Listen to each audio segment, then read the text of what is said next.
back, guys. I hope you guys are good. We're back with another episode of our Think Differently video cast. Today we have a very dope episode with the one and only Hauda. He's the owner of a very up-and-coming brand called Valhalla. Yeah, Mikey, thank you for joining us. Pleased to be here, guys. Thank you so much. It's going to be very some very exciting stuff, you know. Yeah. So yeah, straight into it, Doc. Tell us who you are. Tell us where you're from. Just tell us a bit about yourself, Doc. Okay. So I'm Tamimo. I am the founder and creative director for Valhalla. I was born in South Africa in the city of Johannesburg. So tell us, how did you get into fashion design? What inspired you, to go that route? When I think about my history of fashion design, I usually think back to my early high school days, just sitting in the back of the classroom and just going through my favorite designers' collections, or just looking at department stores and seeing like what new brands they have. And I guess that fascination to find something new and unique, like transformed into a desire for me to like create apparel that I find appealing. And from there, I think I took the next step of like, pursuing fashion design as like an actual degree. And that actually happened like through a mistake, as towards like the end of my high school career, I actually didn't have a university to go to. And my brother's fiance's sister actually suggested to me like, yo, why don't you apply to a fashion design college? Like I have a friend of mine that's actually applying now and he got accepted now. Yeah. And this was like the following year, which was like late applicants. Yeah. And when I went there, I had to write the exam, like the entry exam on the spot. And fortunately enough, like I did extremely well and accepted me like the same time. And that's, I can say, was kind of like the beginning of my learning the fashion technique through like the course. But the inspiration and influences has always been like around me, in terms of like, me looking up to like my favorite designers, or like inspiration from like my brothers and like my dad's type of style. So I guess from being a consumer, I changed into wanting to be like an actual creator. Yeah, and you're talking about that, bro. I'm not one who's into like fashion. Like you always say, I have plain t-shirts, bro. So like when I saw your clothing, bro, it was very different. I'm not one to notice if some clothing is different, but yours is like way different versus like the rest. So that's why it stood out a lot for me. Thank you so much. Actually, it took me time, like to find what I like, and hopefully like other people like that same type of design. So, Valhalla, dog. Can you tell us about the concept, how it actually came about? What does it mean actually, dog? Like, how did that? What's the origin, story? Like X-Men, the origin story. What is the origin stories of Valhalla? Quite interestingly, it was from the previous questions. Like I then also started my first brand with a friend of mine, Shadeen, which was called Common Addiction. And I guess after experimenting with that, later on, since I had a desire to create, later on we decided to put the brand to like a pause. And this was at a period where like I was already working in retail. And I guess with that whole influence building up, and as well as having that inspiration, like I was always prone to wanting to create my own brand. So I felt like I was ready after earning the technique as well as gaining the retail experience. So I felt like, okay, now I'm ready to launch my solo brand. And when I was like, I literally went straight to the drawing board, and like I was thinking of like the ideas, the concept for it, and eventually like with the names, like I listed a few names that I really liked and then crossed it up to like my top 3. And I went to go run it by like my older brother, because he's like one of my mentors. And he actually, after looking at the names, is like, yo, why don't you name it Valhalla? And like straight off the bat, I loved it because I knew what it stood for and what it meant. Because like Valhalla is, it's the Hall of the Fallen for the greatest warriors that died in battle. So basically the heaven for the best warriors. Yeah. And I love that ideal, and I wanted to carry it out through my brand of creating like product that will last the span of time, and not only be for this generation, but hopefully carry it to the next. Yeah, so it's like the best, you know, The like best of the best. Yeah, that's what I'm trying to go for in hopes of accomplishing like really good quality, as well as letting it be like a standalone and sustainable brand. Yeah. Oh, that's dope, bro. Shout out. I love the meaning, bro. Yeah. Thank you so much. So, bro, what were some of the challenges that you faced when starting Valhalla? Because, you know, like with any business, there's always a challenge in the beginning, and I think it's not highlighted. A lot of people don't highlight the challenges. So, what are some of the challenges that you faced when starting?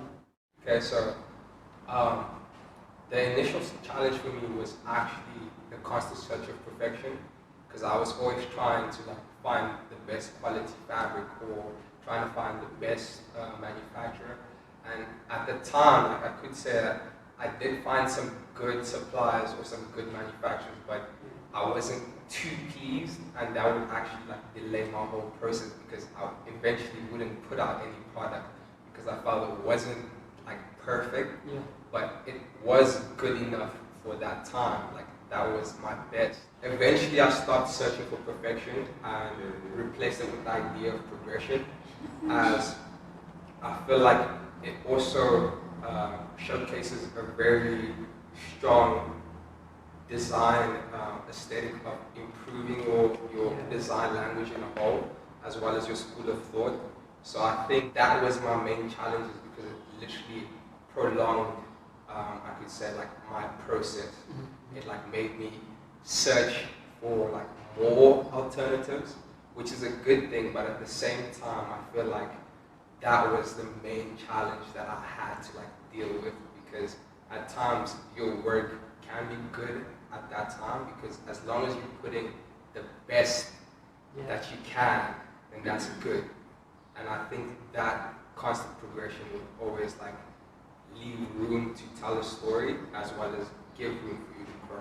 I like that, bro, because a lot of people don't, a lot of people actually search for that perfection. Like, no, it's not right, it's not right. Yeah. You know, at a certain point, you're just like, you realize that you need to, you're going to start off here, it's going to be the best now, and eventually you're just moving straight, and everyone's going to see that progression as it goes along, right? Definitely. That's basically it, right? Definitely. Yeah. Because also like perfection limits you to an idea of like, if you think you found it, you kind of don't want to elevate that idea further. Exactly. So I think right now it's like my process of even when I'm designing, I always make sure that if there is room for development, then I definitely will look at it and go back at it and develop that idea further.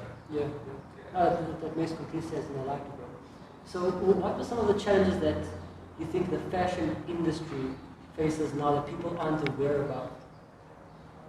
The fashion industry being so vast and ever growing, in terms of it being a $1 trillion industry, it's currently for me, in terms of the South African fashion industry, I feel like a challenge is the lack of resources, because we are trying to look at like different textiles, and all of those things are like not, I can say we're very limited in terms of like what we can source and what we can find locally, as well as the skill sets that are available to us. So what happens then is like we tend to source from like other countries and stuff like that, and we still get now like taxed for those sort of resources we're trying to like import to this side. You get import tax and your actual tax, and at the end that also has an effect on your price point of your product, because the fashion industry being so huge and very broad, is like there's stores that focus on fast fashion, and then when you as a local brand are trying to like put a price point on a particular product, they're like questioning like, yo, why is it that? But I feel like they ignore the entirety of like, yo, you don't have like a sweatshop with like 1,000 people working for you, and you can pay them like minimum, like below minimum wage. So I think all of those factors accumulate to the challenges that we face in the fashion industry, as well as like obviously competition. Yeah. All of that is There's a competition. lot. There. Yeah.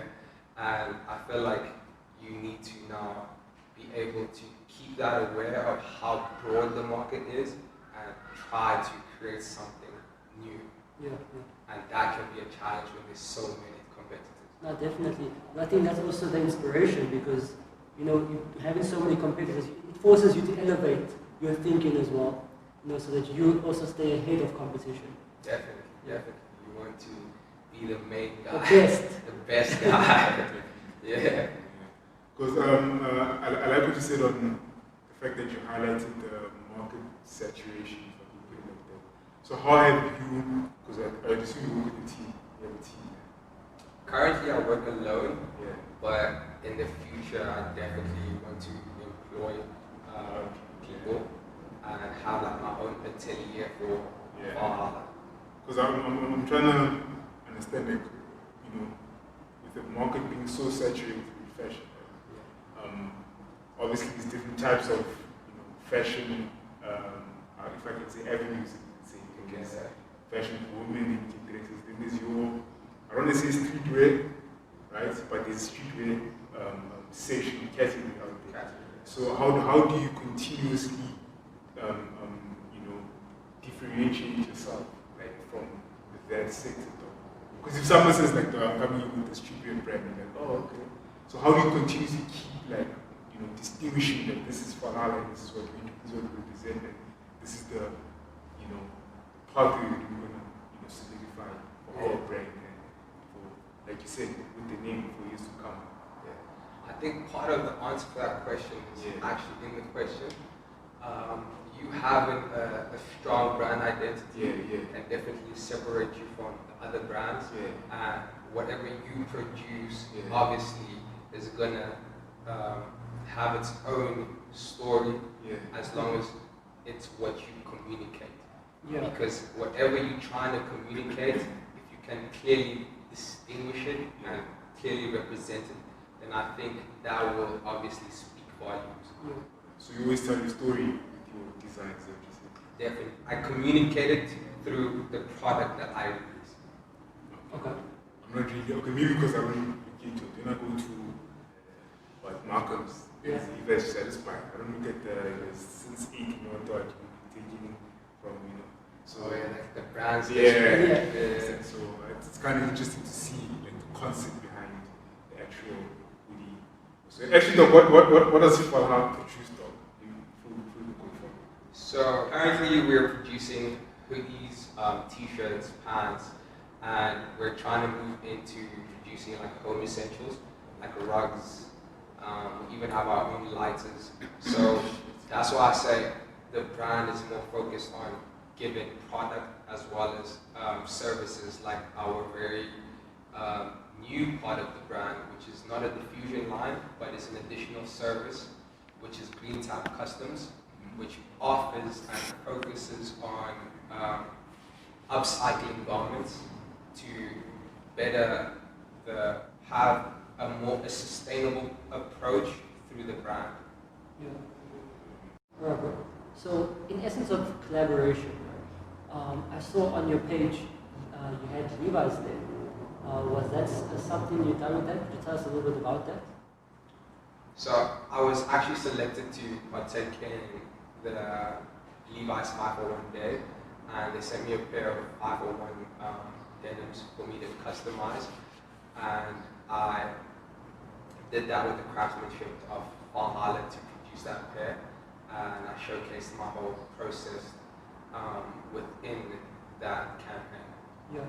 So that's quite big, bro, because I mean, if they featured on your page, I mean, you must have how was that emotional feeling about having to work or even just having that collaboration with LEVI'S? It was a very exciting moment, as well as like a very fulfilling moment, because I usually do a lot of my upcycled denims through Green Tap Customs, and what I noticed was like a majority of them are 501s. It was mostly LEVI'S denims that I was customizing, and I can say like LEVI'S is one of my favorite like denims. Yeah. Like they are really great with what they're doing, and that moment was just outstanding. Oh, that's good, bro. That's good. And is there any future collaborations that you can, talk about? Currently, I can't disclose any, but there's some exciting ones that are lined up for this year and the following. Yeah, no, that's great, bro. I'm looking forward to it. Thank you. Hopefully we catch up again with this. Definitely. Yeah. So, and then you progressing, though. They sort of take it back, because I'm going to ask you, though, when you were starting the whole Valhalla brand, like, what is your initial business strategy? Like, what were you, envisioning for the brand and growth and how you can obviously spread your message? To be quite honest, in the beginning, I didn't have like a particular business strategy. I just focused on more of the design instead of the marketing or the business behind the brand, because I was more fascinated with designing as well as more interested in that avenue. And over time, I felt like I had to learn the business. I had to now start selecting my target market and start speaking to a certain or particular audience. And I feel like the business strategy developed after producing the actual initial garments. Yeah. Interesting stuff, man. So, also just to take from what you said, though, from seeing the whole thing on the social media page, it's actually page. So, speaking of the whole social media presence, we obviously have a heavy social media presence. So, what is your honest thoughts on marketing or growing a business through this digital age in which we are in right now? And how has the whole digital age actually helped your business grow? I think right now, being part of the digital age, it's more of an advantage. I think it's opened myself and my brand to a bigger audience, because you being on a digital platform, you don't only have a selected group, but it's almost like a worldwide, a global audience. Yeah. So I think that's allowed the communication barrier to be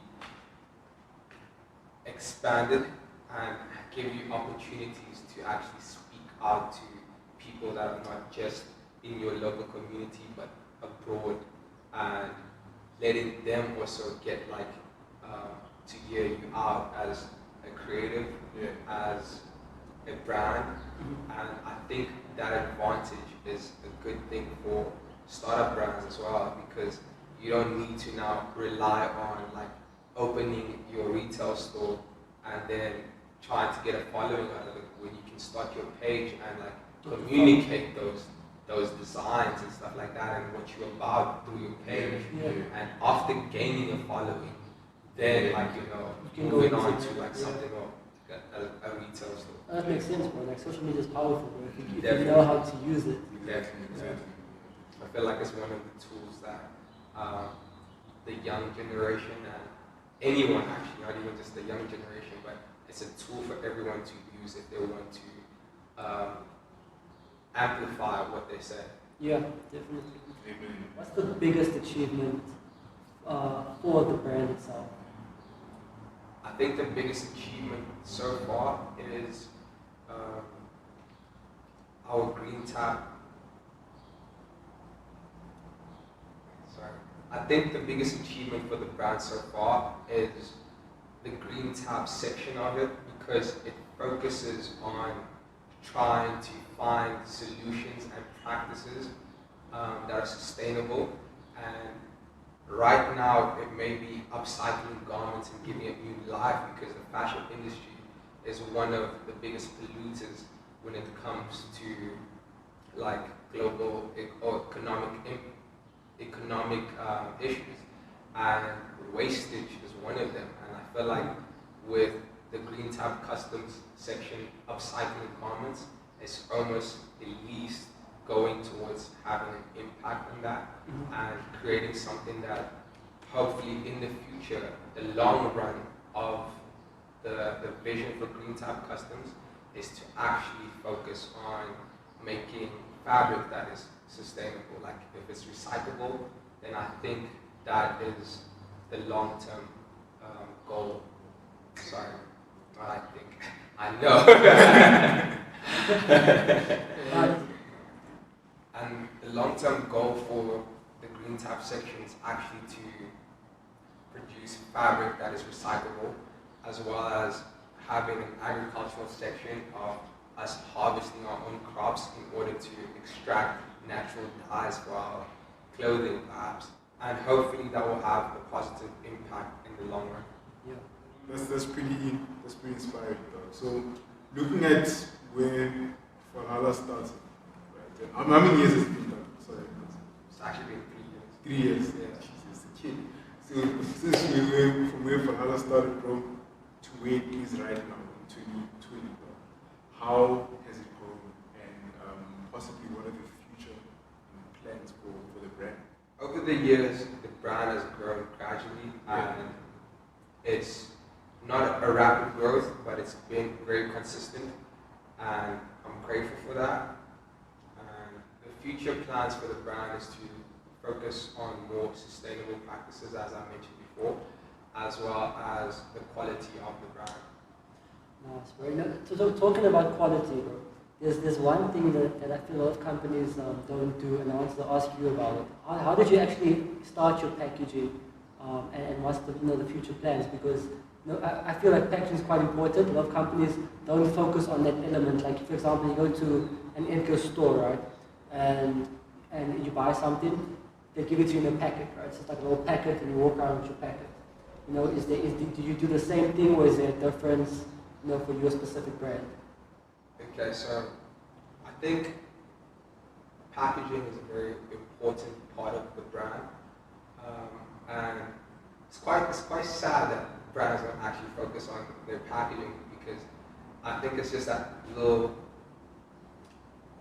it's that subtle, not subtle, it's that key detail that you put into the brand. It's almost like something that's very personalized, because it does give out the brand image, and from already like an unboxing or something like that, you already have an assumption of the product that's in it based on what's on the outside. It's like they say, don't judge a book by its cover, but I think when it comes to product, we often tend to judge it on how it's packaged. I agree. And I think if you have a good form of packaging for it, like the customer will already be happy before they even see the product. Yeah. And sometimes that experience can outweigh the actual end of the product. Like if you don't have a good product but the packaging is great, it's still like almost weighs it out and like has that balance to say like, oh no, this brand is actually trying. Yeah. It's doing something different, So I think with me in the beginning, I focused on that element, which is packaging, and like I got like this custom box, and I literally wrote everyone's names on it as I was delivering like the package, because I felt like that was just a personal experience to give out as the brand, in order to communicate and to have this relationship with my customers. Yeah. No, that's great, bro. And I love that touch that you gave of personalization. Even though it's a small business, having that personalization really makes a bigger difference, bro. Yeah. So what advice would you give the youngins out there, anyone who's looking into going into the fashion industry, anyone who's already started their own brand, like what advice would you give them as a fellow designer and creative as well? The advice that I give out to the youth or anyone that's looking forward to being part of the fashion industry is to actually start on your brand and to work on those ideas, because I believe like at times a lot of us maybe have some doubt or fearful of certain things, and it often prolongs the process of starting your own thing, because you keep on saying like, yo, I'm gonna do this, do that. So I think once you start it, you'll also start encountering the challenges that you'll have as a creative or as an entrepreneur. And I think once you encounter those challenges, you will find your own solutions towards it, and eventually start growing your own brand instead of prolonging that, instead of prolonging the process. And to those who have started, I would say to keep developing your ideas and keep doing your research in order to elevate your brand. You spoke in detail about your journey, your brand, and where you are going with all this. So shout out to this brand that you created. Thank you so much. Nothing but flying colors, all the Thank you best. so much. Progression. Progression. That's bro. Thanks so much for joining. Making the time. It was a pleasure. Always appreciated. Fun fact that we never say this in the beginning is that we all went to school together. So having seen him, from school and then going into this journey, it was just quite exciting for us. Exactly. And very inspiring. Yeah. Thank you so much, man. That's inspiring you what you're doing currently. So I think that's a mutual thing. Thanks, bro. Another fun fact, we in the studio. Yeah. Say no grease, keep me fresh. Guys, you know the drill. Like, comment, subscribe, tweet, retweet, share, like, hashtag, quote, whatever you do, just spread the word. Thank you so much for watching, guys. I hope you enjoyed this as much as we enjoyed shooting it. Peace out.